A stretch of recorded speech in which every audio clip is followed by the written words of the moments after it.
अस्सलाम वालेकुम। Last lecture में हमने बात की थी सी आउट स्टेटमेंट की। तो पहले मैं इस फ़ोल्डर को टर्मिनल में ओपन करता हूँ। q1.cpp के अंदर मैंने एक प्रोग्राम लिखा था और बताया था कि इन्वर्टेड कॉमर्स में जो भी होगा वो एज इट इज़ प्रिंट होगा।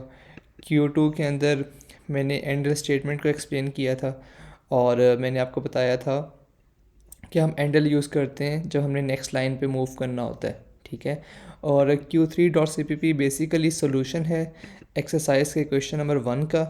और अगर मैं इसको कंपाइल करूं, फॉर एग्जांपल q3.cpp और एग्जिक फाइल का नाम भी मैं रख देता हूं q3। आप कुछ भी रख सकते हैं, ज़रूरी नहीं है कि आप q3 रखें। और जब मैं इसको एग्जीक्यूट करूँगा तो मेरे पास इस तरह का पैटर्न प्रिंट होगा।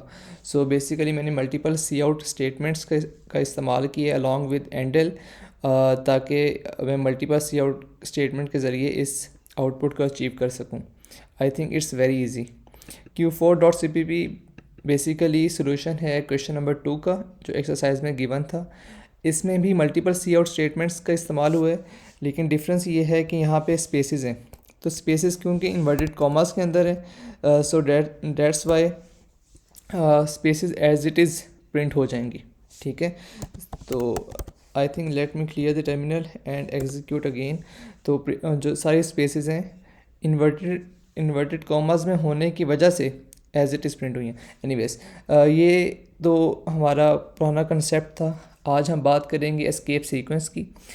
अच्छा, एस्केप अभी से पहले जो मैंने आपको एक्सप्लेन किया था वो ये कि इन्वर्टेड कॉमर्स में जो भी होगा वो एज इट इज़ प्रिंट होगा, लेकिन ज़रूरी नहीं है। हमारे पास कुछ स्पेशल कैरेक्टर्स होते हैं जिसको हम एस्केप सीक्वेंस कहते हैं, या फिर कॉम्बिनेशन ऑफ कैरेक्टर्स होते हैं जिनका बिहेवियर थोड़ा सा डिफरेंट है। अगर वो इन्वर्टेड कॉमर्स में हम उसे टाइप करते हैं तो एज इट इज़ प्रिंट नहीं होते, लेकिन उनका थोड़ा सा जो आउटपुट है वो थोड़ी सी डिफरेंट आती है।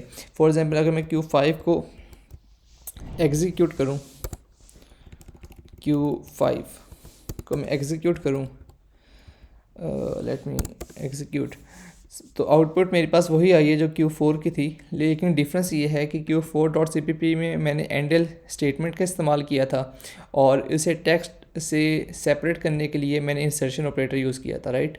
लेकिन Q5.cpp का कोड थोड़ा सा डिफरेंट है।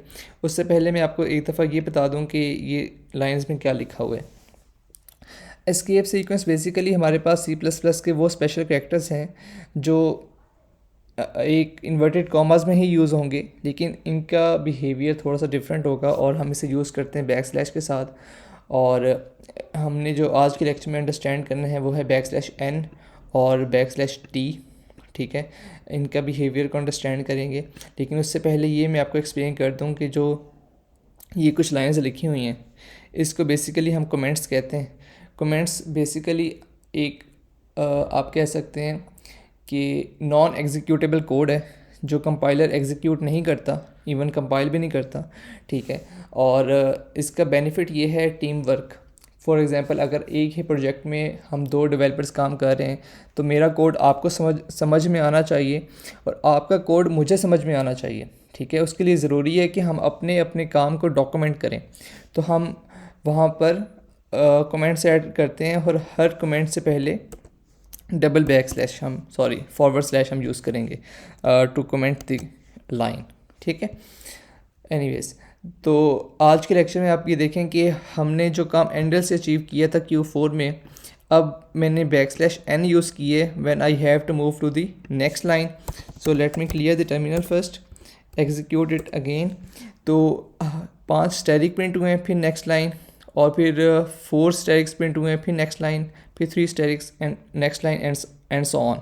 सो बैकस्लैश n ने वही काम किए जो एंडल ने किया था, लेकिन डिफरेंस इज़ मुझे एक अलहदा इंसर्शन ऑपरेटर लगाने की अब ज़रूरत नहीं है। So I think it's very easy. और backslash n as it is print नहीं हुआ, इसका behaviour moving to the next line है, ठीक है।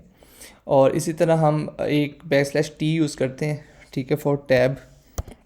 कि फॉर एग्ज़ाम्पल मैं यहीं पे इसको कंपाइल करता हूँ दोबारा, तो आपको नज़र आएगा कि हमने बैकस्लैश t यूज़ करेंगे फॉर 1 टैब, ठीक है। सो let me clear it first, compile it, ठीक है। और क्योंकि मैंने चेंजेस किए हैं, राइट। और अभी आप देखें तो 3 स्टैटिक प्रिंट हुए हैं, फिर 1 टैब। टैब बेसिकली एक हॉरिजेंटल 4 स्पेसेस होती हैं, और अगर आप कीबोर्ड में देखेंगे टॉप लेफ़्ट कॉर्नर पे एक टैब की की होती है जिसकी डिफ़ॉल्ट वैल्यू 4 स्पेसेस होती है, आप चेंज कर सकते हैं, ठीक है। तो प्रिंटिंग कुछ इस तरह हुई है कि 3 स्टैटिक्स प्रिंट हुए हैं, फिर 1 टैब प्रिंट हुए like horizontal space of 1 tab and then 2 statics and then next line, ठीक है। तो ये \t के का पर्पज़ है। और अगर मैं एक और एग्जांपल गिवन है यहाँ पे Q6, मैं इसको कंपाइल करता हूँ Q6 को, ताकि आपको अंडरस्टैंडिंग में आसानी हो। और ये फाइल्स भी आपको गिवन होंगी कोर्स रिसोर्स में, यू कैन डाउनलोड। तो यहाँ पे देखें स्टैटिक देन नेक्स्ट लाइन, और उसके बाद 2 स्टैटिक्स प्रिंट हुए हैं और दोनों के दरमियान 1 टैब का डिस्टेंस है, ठीक है। देन अगेन नेक्स्ट लाइन, और तीसरे सी आउट स्टेटमेंट के अंदर 3 स्टैटिक है, तीनों में 1 टैब का डिस्टेंस है, and at the end there will be a next line character. सो आप इसको अंडरस्टैंड करें, फाइल्स को डाउनलोड करके देख सकते हैं, and I will see you in the next lecture. Thank you.